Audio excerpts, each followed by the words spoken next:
السلام علیکم ورحمۃ اللہ وبرکاتہ۔ آپ کے پسندیدہ علمی، ثقافتی اور سماجی چینل کی نورانی محفل میں آپ کا استقبال ہے۔ معزز شائقین و شائقات سچا پیغام، آج کی مختصر سی مجلس میں ایک حدیث ملاحظہ فرمائیں۔ حضرت نبی کریم صلی اللہ علیہ وسلم نے ایک مرتبہ ایک اونی چادر میں نماز پڑھی جس میں کچھ دھاریاں بنی ہوئی تھیں۔ نماز میں آپ کی نظر ان دھاریوں پر پڑ گئی۔ جب نماز سے آپ نے سلام پھیرا تو فرمایا، یہ اونی چادر ابو جہم کو واپس کر دو اور بغیر لکیر اور دھاری والی سادی چادر لے کر آؤ۔ اس لکیروں والی چادر نے ابھی مجھے میری نماز سے غافل کر دیا۔ دوسری روایت میں ہے، آپ نے فرمایا، نماز میں میری نظر ان دھاریوں پر پڑ گئی تو مجھے ڈر لاحق ہوا کہ یہ مجھے فتنے میں نہ ڈال دے۔ حدیث کے مضمون میں ذرا غور فرمائیں۔ حضرت نبی کریم صلی اللہ علیہ وسلم مصلی پر بنی ہوئی صرف دھاریوں کو نماز سے دھیان ہٹنے کا سبب بتا رہے ہیں۔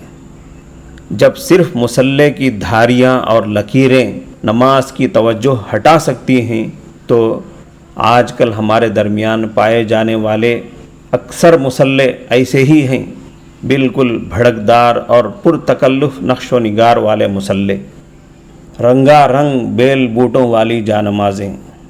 ایسی جانمازوں پر پڑھنے والے نمازی کس قدر شدید غفلت کے شکار ہو سکتے ہیں ظاہر ہے۔ لہٰذا ہمیں بالکل سادے مصلی استعمال کرنا چاہیے تاکہ ہماری نمازیں اللہ کے پاس قابل قدر اور قابل قبول ہوں۔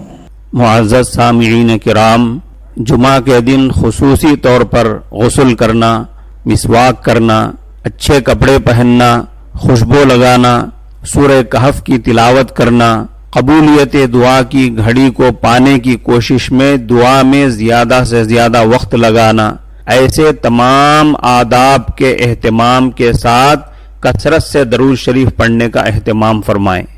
حضرت ابو حمید ساعدی رضی اللہ تعالی عنہ سے روایت ہے کہ صحابہ نے عرض کیا، یا رسول اللہ، ہم آپ پر کس طرح درود بھیجا کریں؟